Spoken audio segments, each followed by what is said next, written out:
Bienvenidos a un nuevo programa de Cátedra Libre, el ciclo donde vos preguntás y yo, Javier Milei, contesto. Así es que bueno, nuevamente vamos a estar recibiendo a 6 jóvenes que han decidido preguntarme cómo veo algunas situaciones de la economía argentina. Así es que bueno, arranquemos con este ciclo de preguntas y respuestas. ¿Qué tal, Javier? Mi nombre es Federico. ¿Qué tal, Federico? La verdad estoy muy contento de tener la oportunidad de hablar con vos. Muchísimas gracias. Gracias por querer ser parte de este ciclo. Y gracias por tu trabajo en la política. La verdad que es histórico. Bueno, eso, los números así los dicen.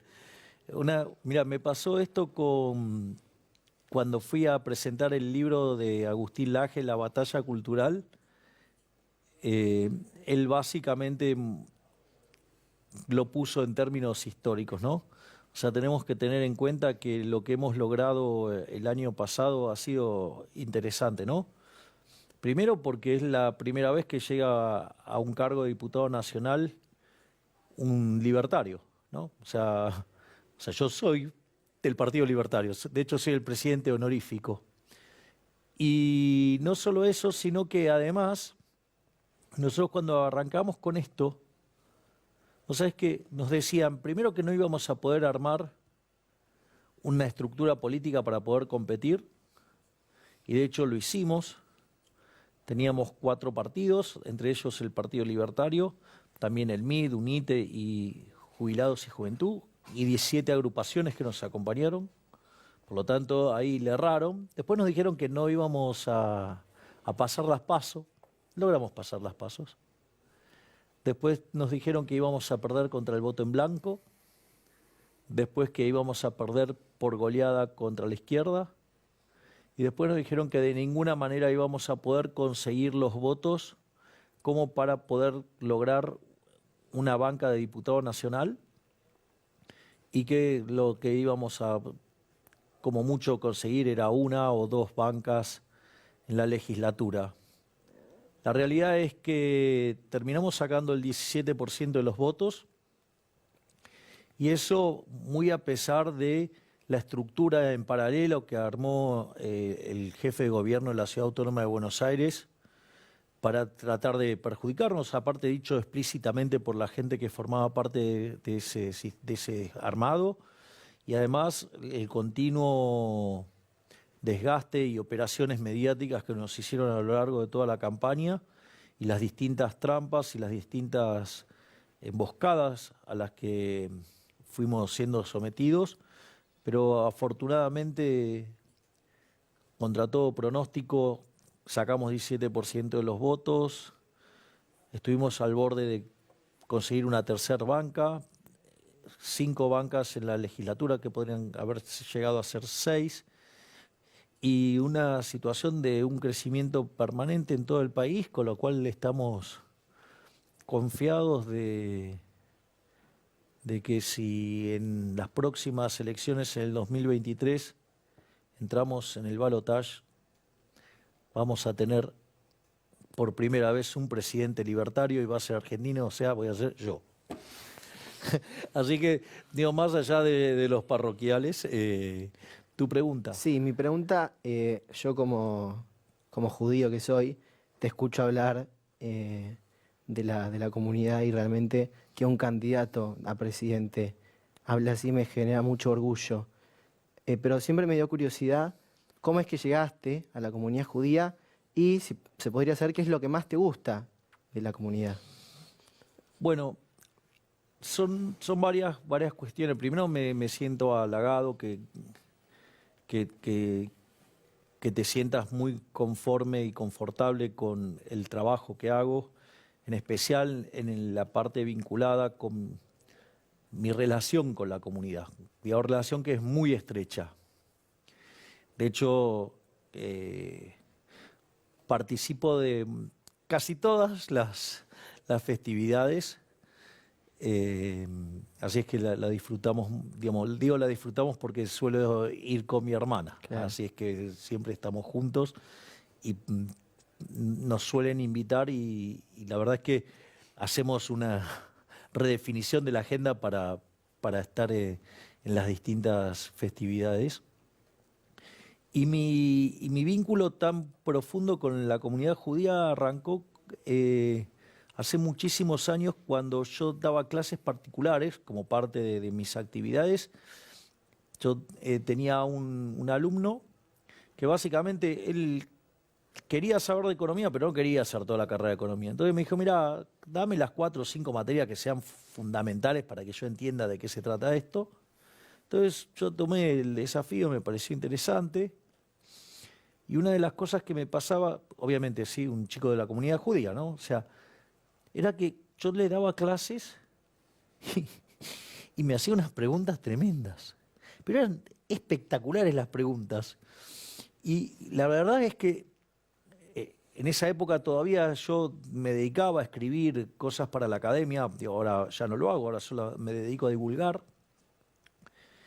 Y eran preguntas súper interesantes, súper desafiantes. Entonces llegó un momento que le dije, escuchame una cosa, ¿me podés explicar cómo es esto que haces estas preguntas que son impresionantes? Y él me contestó que para él era natural, claro, porque él, ¿qué pasa? Durante toda la mañana, pasaba toda la mañana estudiando para rabino. Entonces él me explicaba que cuando veían un problema, digamos, lo enfocaban de un lado, lo enfocaban del otro, lo enfocaban de otro lado, y esa era toda la interacción que se iba haciendo. Y eso a mí me pareció como metodológicamente impresionante, y quedé muy, muy involucrado con eso. Y de hecho, cuando nosotros hicimos el análisis de un libro que se llama El Banco Central, Teoría y Práctica, que es de Alan Blinder, alguien que daba clase en la Universidad de Princeton y va como vicepresidente de la Reserva Federal, lo hicimos con la misma metodología. Hicimos párrafo por párrafo y de cada oración de ese párrafo estudiábamos toda la teoría económica. Y ahí, bueno, eso fue el primer acercamiento. Después fui teniendo distintos acercamientos, o sea, en términos de participar en actividades, en conferencias.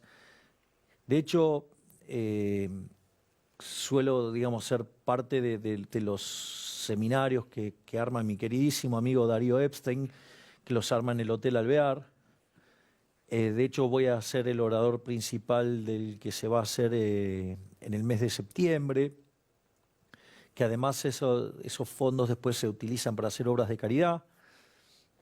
Y bueno, y después, o sea, en el último tiempo hubo una precipitación de todos estos vínculos, porque tuve la dicha de por distintas cuestiones, terminé yendo al templo de la calle Borges y conocí a un ser fabuloso como es el rabino de dicho templo, Axel, y la verdad es que no solo que nos hicimos amigos, sino que interactuamos frecuentemente.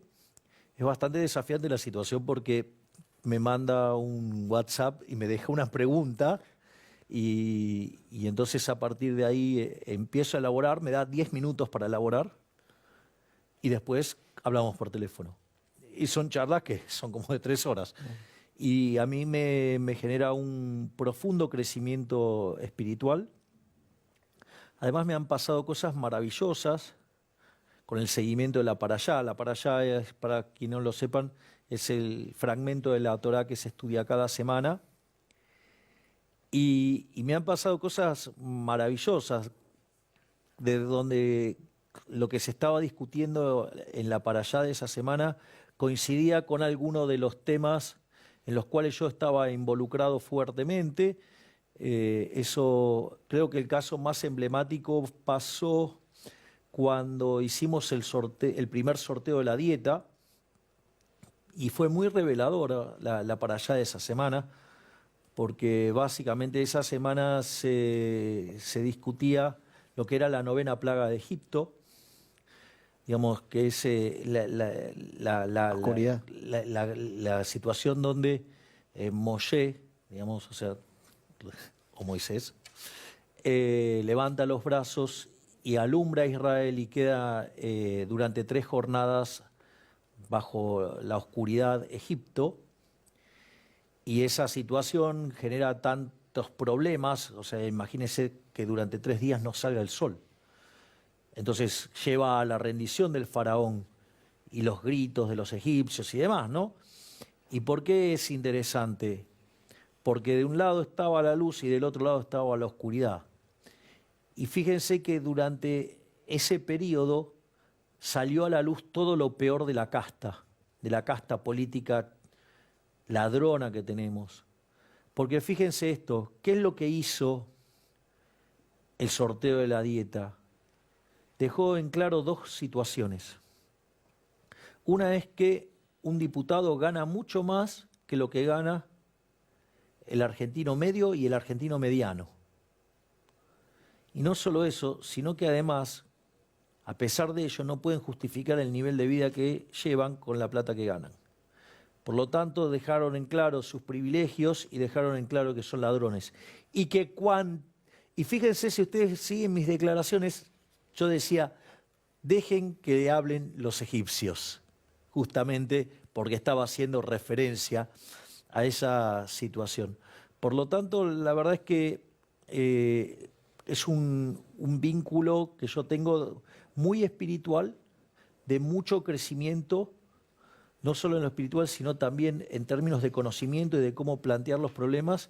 Y de hecho he manifestado que una vez culminado mi ciclo en la política, yo me voy a dedicar a estudiar la Torá y además, o sea, también estar con mis hijitos de 4 patas, con Murray, Milton, Robert y Lucas, y con el jefe, mi hermana.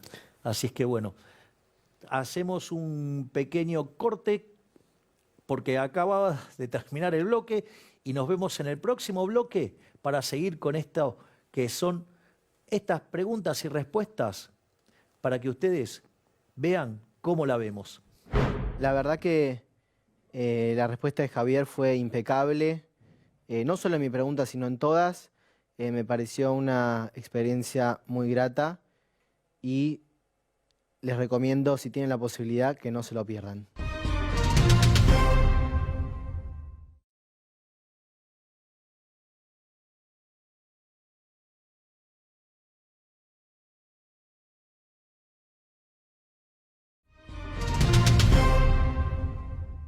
Bueno, aquí estamos en un nuevo bloque de Cátedra Libre.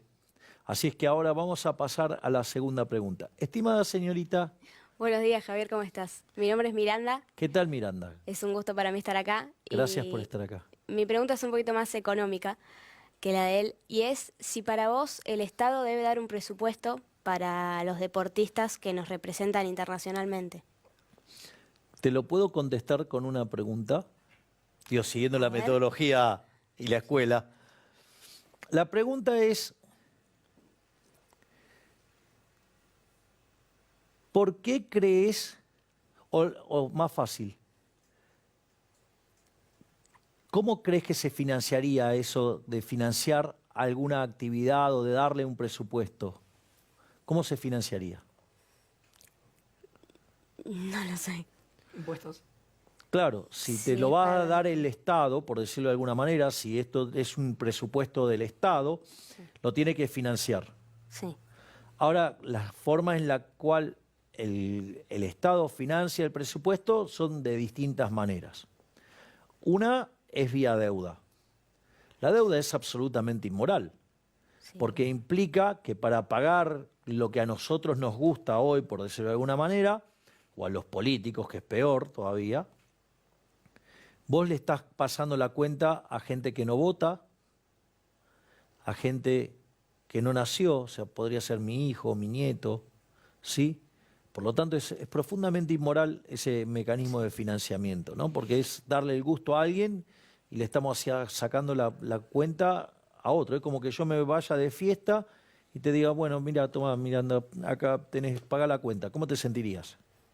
Muy mal. Bien, exacto, punto 1.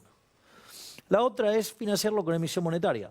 Cuando vos generás emisión monetaria, generás inflación, y eso además es un impuesto que es altamente regresivo porque le impacta muchísimas veces más fuerte a los más vulnerables que a los que más tienen. Por lo tanto, es algo no solo violento por el cobro del impuesto, sí que es un impuesto no legislado aparte, sino que además es profundamente violento y además profundamente injusto. Por lo tanto, digamos, ese mecanismo no nos gusta. Y la otra es cobrarte impuestos. Los impuestos no los pagás voluntariamente, los pagás a punta de pistola, o sea, porque si no los pagás vas preso. Sí.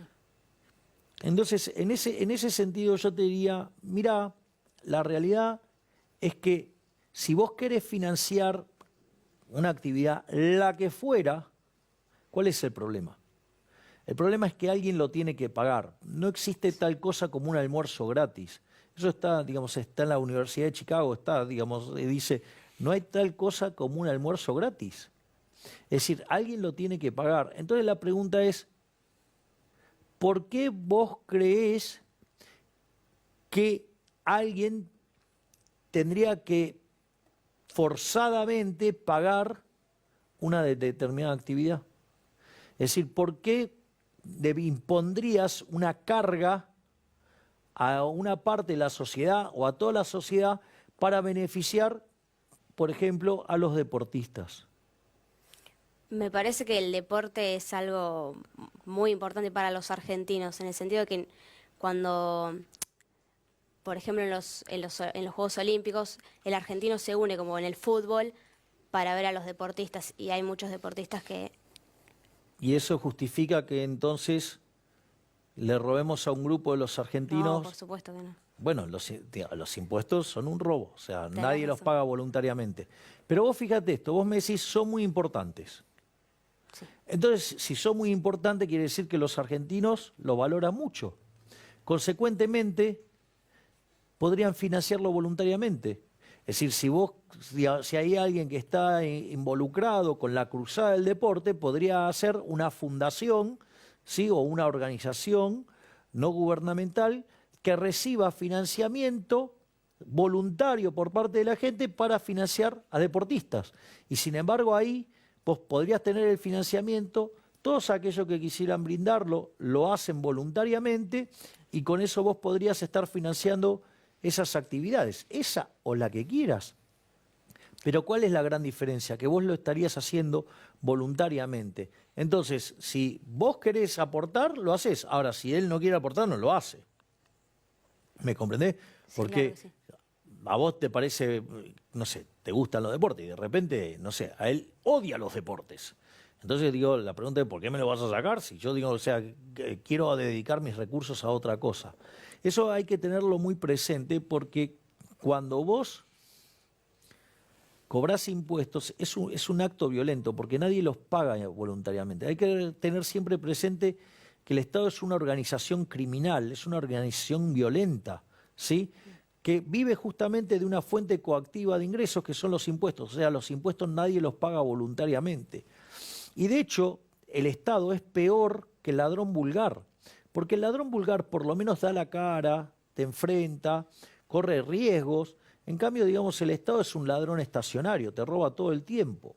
Entonces, y además, cuando se da la acción del Estado, siempre produce daños y genera daños directos y daños indirectos. Porque cuando vos le estás sacando esos recursos a una persona para financiar esta actividad que vos querés, quiere decir que vos estás quitándole por la fuerza, con lo cual hay un daño directo, que la persona pueda disponer del fruto de su trabajo y gastarlo en lo que él quiere. Eso ya es un problema en sí mismo. Y después se generan los daños indirectos. Como vos hay transacciones que no se están haciendo, ¿sí? Hay un efecto derrame, un efecto indirecto sobre otras actividades que no recibieron el dinero que iba a recibir. Ejemplo, si yo quería utilizar esa plata para comprar, no sé, zapatillas, ahora no compro las zapatillas, por lo tanto, la empresa que vende zapatillas va a tener menos demanda y como consecuencia de ello, sí, va a echar gente. Entonces, Hazlitt decía siempre cuál era la diferencia entre el buen y el mal economista. El mal economista solamente mira un sector y en un periodo. El buen economista no solo mira ese sector, sino que mira a todos los demás, y no solo para el presente, sino también para el futuro. Por lo tanto, hay que tener en cuenta esto, ¿no? De los daños que se generan cuando vos promovés la intervención del Estado, porque justamente lo que causa es daño, porque lo hace por la fuerza. Entonces, en ese sentido, me parece que la cosa estaría yendo por ahí. ¿Alguna duda sobre esto, entonces? No, me quedó claro que una alternativa serían las fundaciones. Claro, Una muy exactamente. buena Vos podrías crear fundaciones o organizaciones no gubernamentales Claro. donde las personas voluntariamente financian y entonces financian la actividad que les guste. Perfecto. Por lo tanto, en ese sentido, yo creo que tenemos una buena forma de encarar este problema. Muchas gracias. No, por favor, un placer. Hola Javier, soy Santiago de Barracas. Hola, Santiago. Te quería hacer una pregunta más que nada por cuando mencionás en varias entrevistas o en tu libro sobre las fallas de mercado, ¿cómo le harías creer a una persona que cree que estas existen, que estas realmente no existen? Bueno, para mí, de hecho, está en el Camino del Libertario Sí, sí, el primer lo leí. artículo de la parte 2, justamente tiene que ver con esto, ¿no? Que se llama Capitalismo, Socialismo y la trampa neoclásica. La realidad es que la economía neoclásica, en el fondo, es una estructura matemática que está enfocada para lograr la demostración de la existencia, unicidad y el equilibrio. Es decir, cuando vos mirás todo el eje central de la economía neoclásica, confluye a lo que es el equilibrio general. Y el equilibrio general básicamente tiene que ver con que el equilibrio exista, que sea único y que sea estable.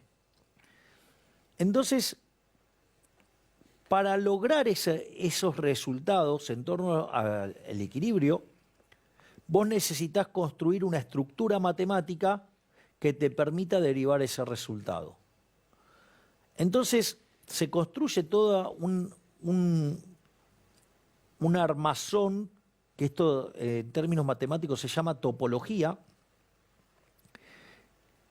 y que te permite lograr esos resultados. Entonces, lo que vos ves es que toda la estructura del análisis económico, en rigor, es toda una estructura topológica cuyo último fin es demostrar la existencia, unicidad y estabilidad del equilibrio.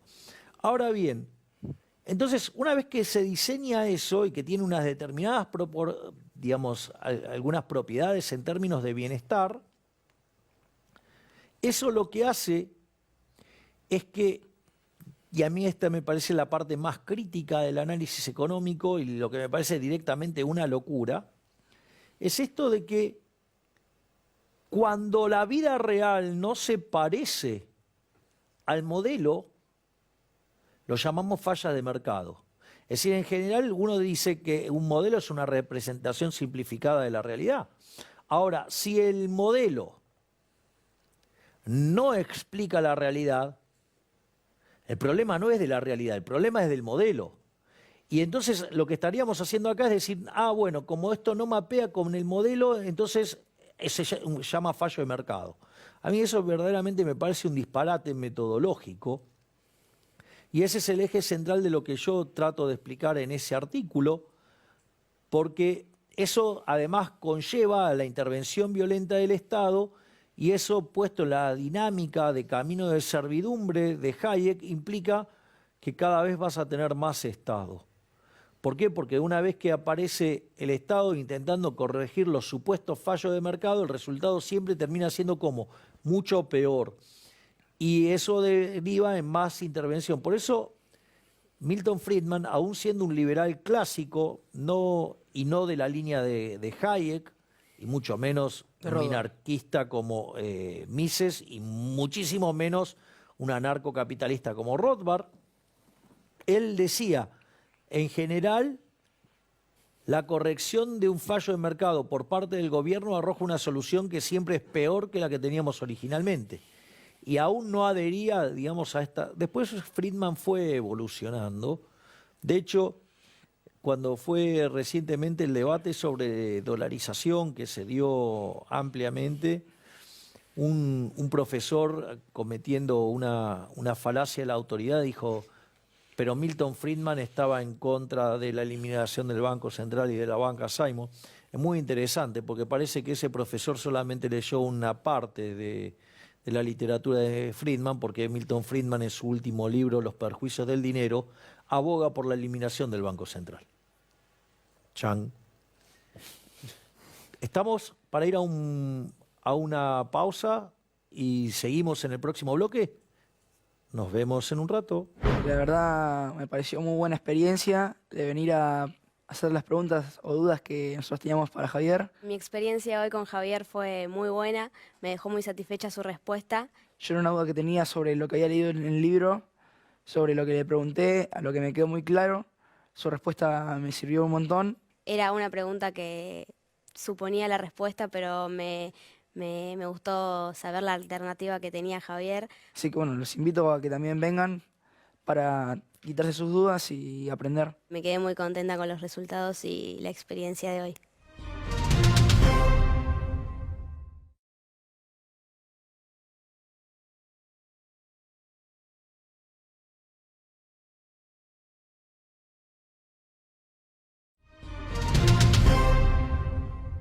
Estamos en un nuevo bloque, ¿sí? Y ahora vamos a la próxima pregunta. Estimado. Hola, buenos días, Javier. Me ¿Nombre? llamo Juan.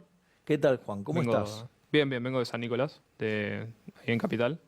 Es un gusto poder conocerte por fin. Las otras veces los actos no pude asistir y verte así de una forma más personal es muy buena. Bueno, muchísimas gracias. Te quería preguntar el tema sobre el Ministerio de Educación.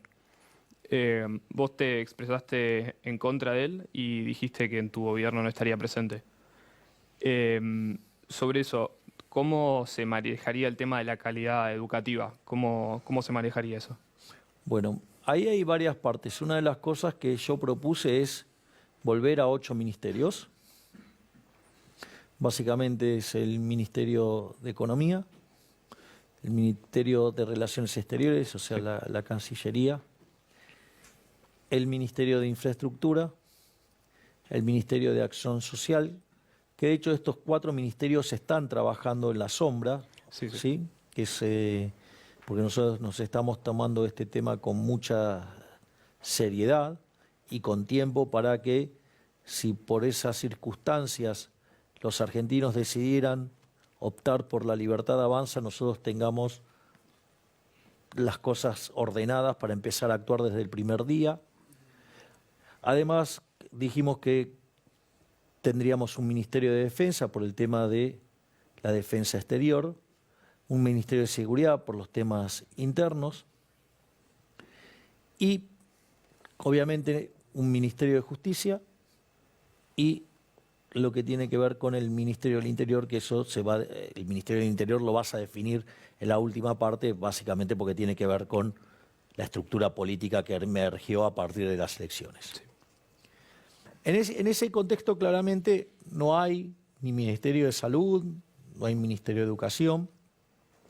Lo primero que podemos decir es, si yo te hago una pregunta, ¿quién es el gran arquitecto de la educación gloriosa en Argentina?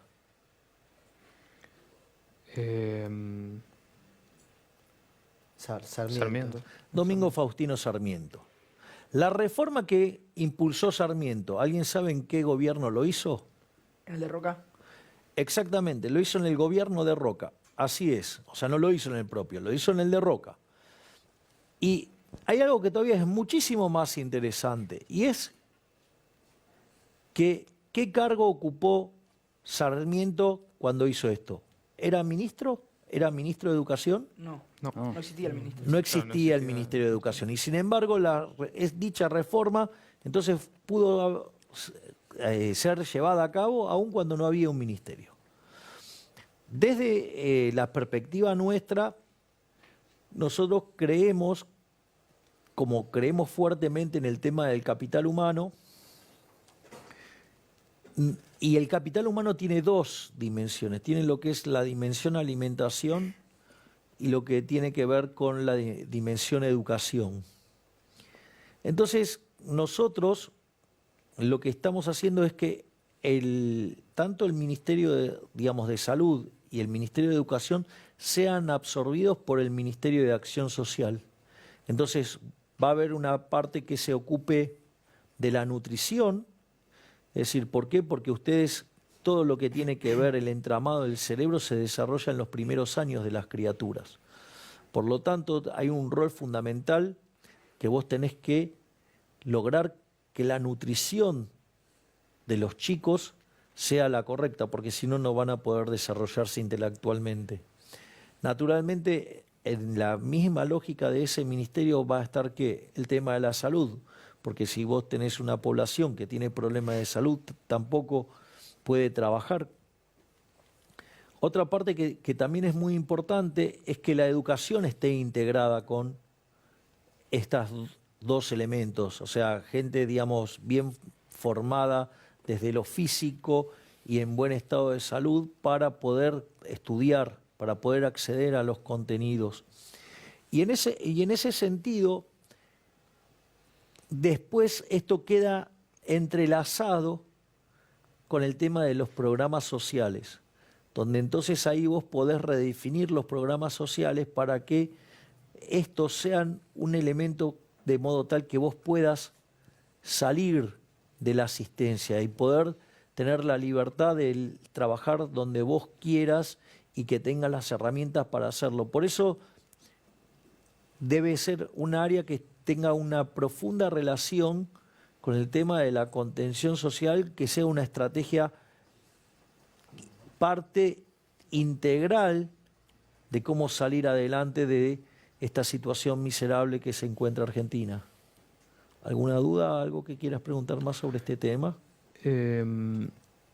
No, o sea, lo que no llegué a entender es si están buscando como hacer una reforma educativa nueva. Porque si lo es desde, como dijiste vos, desde Sarmiento, ahora el tema educativo es mucho más extenso de lo que era en ese momento.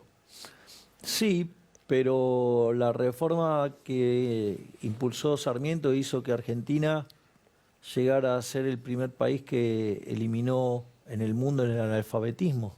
Sí, O sea que correcto. fue una reforma absolutamente exitosa.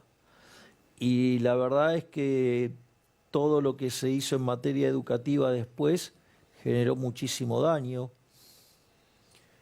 porque ahí hay dos dimensiones del problema. Pero, como diría Friedman, primero los datos. La verdad es que Argentina hoy en las pruebas PISA está séptimo en América Latina.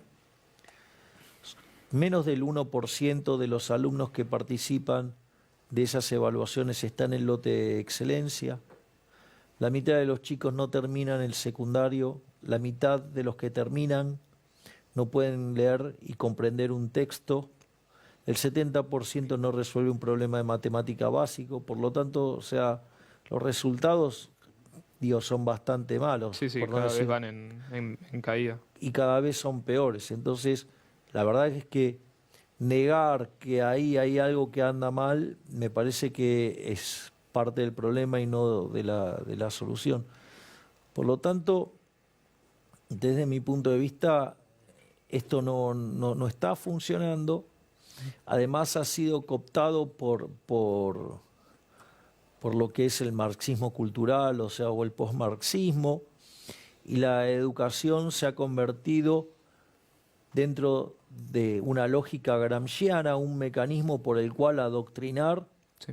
a los jóvenes e infectar de socialismo a la sociedad.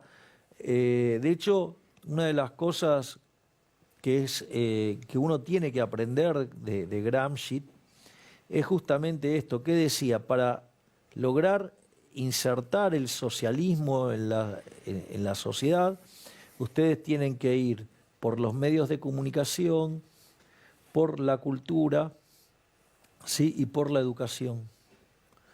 Y de esa manera vos vas instalando, vas modificando la cultura, porque la cultura, ¿qué es? La cultura es una construcción humana. Y si a vos la dirección en la cual se mueve una sociedad tiene que ver con su cultura, eso quiere decir que vos desde la política podés afectar la cultura y de esa manera mover la agenda. Y eso ellos lo hicieron muy exitosamente. Vos fijate que, por ejemplo, en Argentina los dos las dos estructuras electorales más importantes, que esperemos que dejen de serlo para que a partir de el 2023 tengamos una nueva fuerza y que además, o sea, lleguemos y ganemos la presidencia. Las dos estructuras en cuestión abrazan algún punto del manifiesto comunista. Es decir, son socialistas. Son socialistas. De hecho, la forma, cuando vos mirás todo el debate local, está planteado en términos de que la corrección política es recitar las aberraciones socialistas. Por lo tanto, hay que dar una batalla pensando en la libertad, porque si no vamos a seguir abrazando ideas socialistas y nos vamos a hundir. Y con esta reflexión los invito a ir a una pausa y nos vemos en el próximo bloque con más preguntas y respuestas. Hasta luego. Bueno, yo vine prácticamente a ciegas, no me esperaba una experiencia tan personal, pero la verdad que estuvo increíble. No me cerró mucho la respuesta de Javier, pero con respecto a las otras preguntas que me pareció muy conciso y muy cerrado.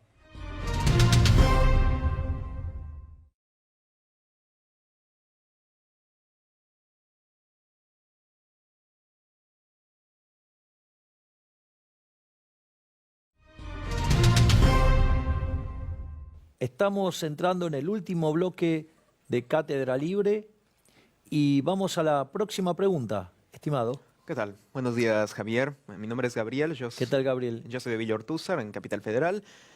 Bueno, mi pregunta es algo un poco simple, pero compleja en la respuesta. ¿Qué políticas se pretende implementar desde tu espacio para que aquellas provincias más pobres, con una economía más basada en el sector primario, en el extractivismo, y que no han logrado desarrollar una industria o un sector servicios potente, puedan llegar a ponerse al nivel del resto de las provincias de este país?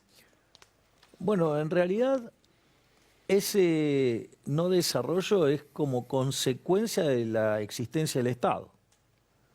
Es decir, cuando esas provincias se caracterizan justamente por una muy fuerte presencia del Estado. Y esa tan fuerte presencia del Estado es lo que inhibe que se expanda el sector privado.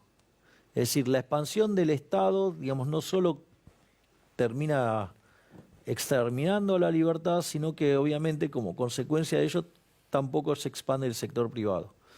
Uno de los grandes problemas que tiene Argentina es el sistema de coparticipación. De hecho, ese sistema de coparticipación en la Constitución original de Alberdi no estaba. Lo que ustedes tienen es que, de hecho, el sistema de coparticipación que tiene Argentina es un sistema absolutamente perverso, es una suerte de justicia social, pero entre provincias, genera un grave problema que se llama el problema de la correspondencia fiscal, porque hay uno que paga los impuestos y hay otro que los gasta. Entonces, el que gasta, lo gasta irresponsablemente. Vos imaginate la situación de un gobernador donde cuando ponen los impuestos tenga que enfrentar la cara de los que pagaron los impuestos.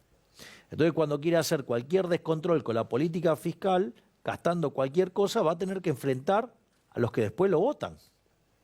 En cambio, en este sistema, como los que recaudan son distintos de los que gastan, entonces los que gastan, ¿qué hacen? Despilfarran. Y ese despilfarro hace que, claro, digo, es un gran negocio ser parte, digamos, de esa lujuria de gasto. ¿Por qué? Y porque eso les da rédito electoral, les permite perpetuarse en esos lugares y entonces la situación es cada vez más precaria. Y después, tampoco tenemos que caer en la trampa de creer que las actividades primarias, ¿sí?, sean un símbolo de no desarrollo. Porque, a ver, ¿sabes cuál es el país más parecido a la Argentina en términos de estructura productiva?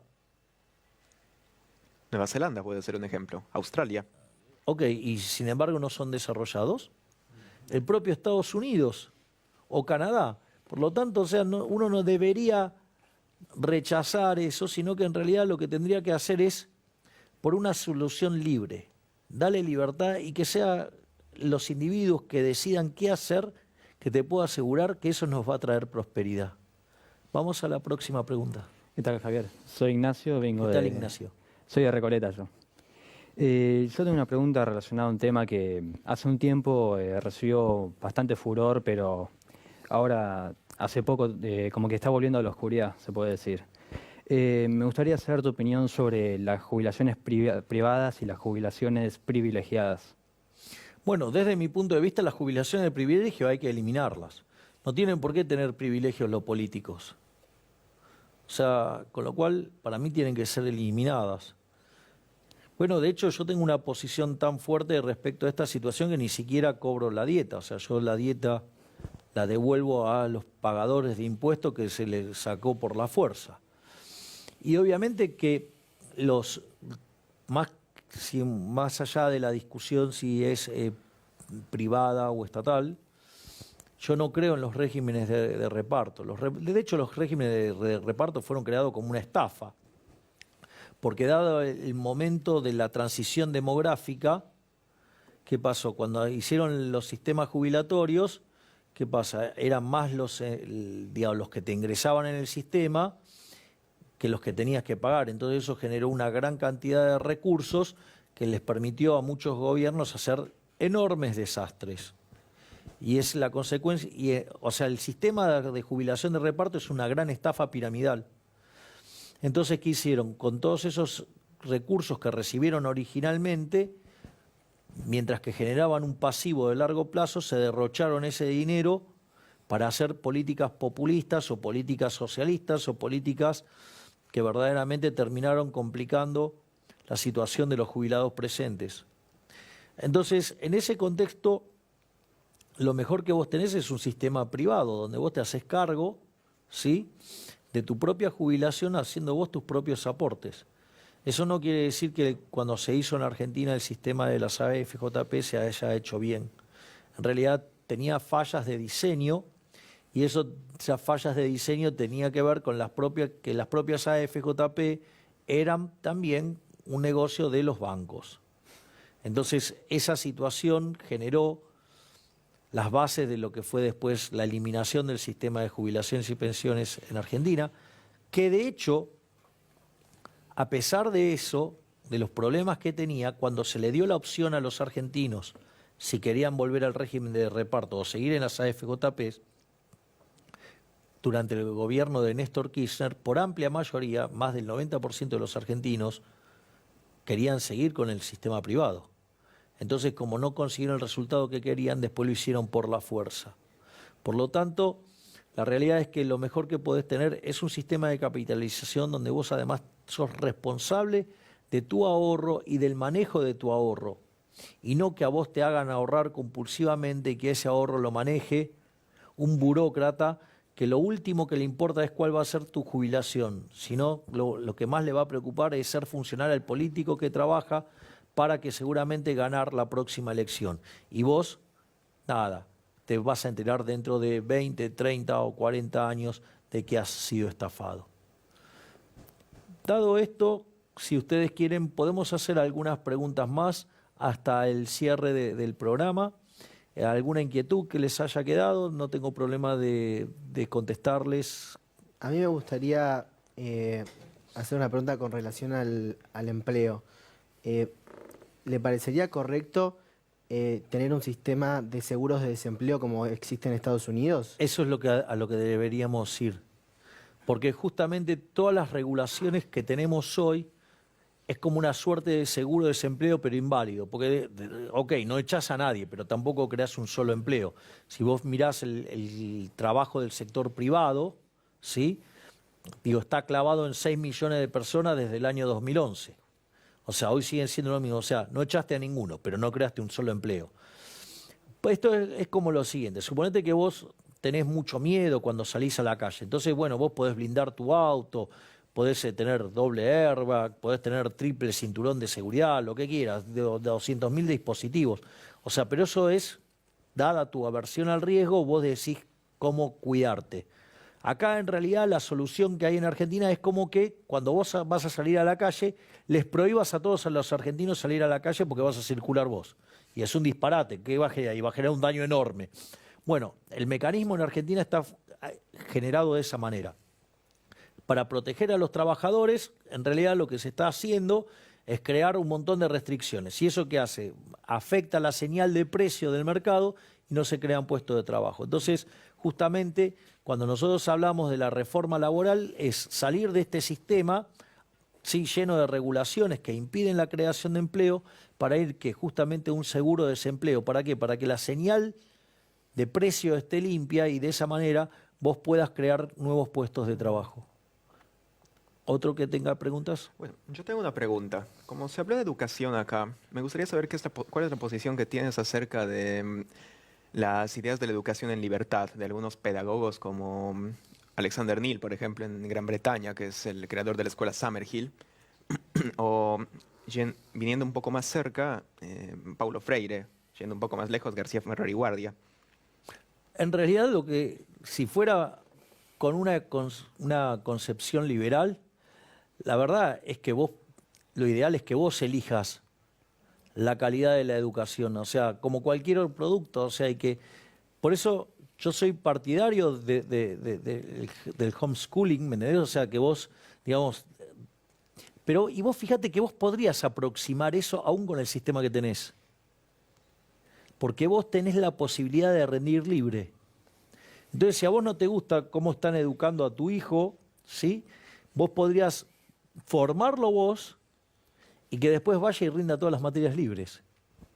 Entonces, eso te permitiría, por ejemplo, aún con lo que tenés, ir avanzando hacia las ideas de la libertad. Así es que, bueno, les agradezco enormemente que hayan decidido participar del programa. Agradezco muchísimo las valiosas preguntas. Espero haber sido claro y contundente en las respuestas. Así es que muchas gracias. Y bueno, acá termina una nueva edición de lo que es este ciclo que llamamos Cátedra Libre. Los espero la próxima semana para seguir contestando las preguntas de aquellos que quieran hablar conmigo. Muchas gracias y hasta la próxima semana. Debo destacar la claridad meridiana de la respuesta de Javier. Una respuesta sumamente aguda que no da lugar a la equivocación. Es una experiencia muy grata la que tuvimos acá, la que tuve personalmente. Mi duda quedó completamente resuelta. Yo vine porque me invitó un amigo y fue una experiencia completamente nueva para mí y yo siento que superó absolutamente todas mis expectativas y estoy más que satisfecho. Para hacer el cierre de esta nueva edición del programa, Cátedra Libre, la verdad es que tengo que decir que nos encontramos nuevamente con preguntas súper interesantes. Digamos, arrancamos con el tema de mi vínculo con la comunidad judía y por qué yo tengo no solo una valoración muy importante de lo espiritual, sino cuáles son las consecuencias en el plano intelectual. Estuvimos discutiendo también si habría que financiar o no el deporte, dado la pasión de los argentinos por el deporte. Estuvimos discutiendo también sobre la existencia o no del Ministerio de Educación y qué era lo que podía aportar o no. También apareció una pregunta muy interesante que es sobre el tema de los fallos de mercado y ahí yo expuse mi posición donde para mí los fallos de mercado no existen. De hecho, si alguien cree que los fallos de mercado existen, les propongo que miren si en el medio está o no el Estado. Y si no está el Estado y creen que hay un fallo de mercado, les propongo que lo hagan de vuelta al análisis porque está mal. También discutimos la cuestión de las jubilaciones, ¿sí? Si régimen de reparto o régimen de capitalización y cómo creemos que debería ser. Y también dimos sobre un tema muy importante para lo que tiene que ver con la economía argentina y la situación de las provincias y las finanzas provinciales, que es la discusión de la coparticipación. Discusión que fue impuesta por la Constitución del 94 de actualizarse y como requiere de votación unánime, todavía no se le ha dado ninguna solución. ¿Por qué? Porque hay provincias que claramente que con esto se benefician y otras que se perjudican. Pero les voy a decir algo. Nosotros que estamos trabajando en la reforma de la Argentina, ya encontramos la llave legal para destrabarlo. Así es que bueno, les agradezco mucho por participar nuevamente de esta cátedra libre donde ustedes preguntan, yo contesto y nos vemos la próxima semana. Muchísimas gracias y nos vemos.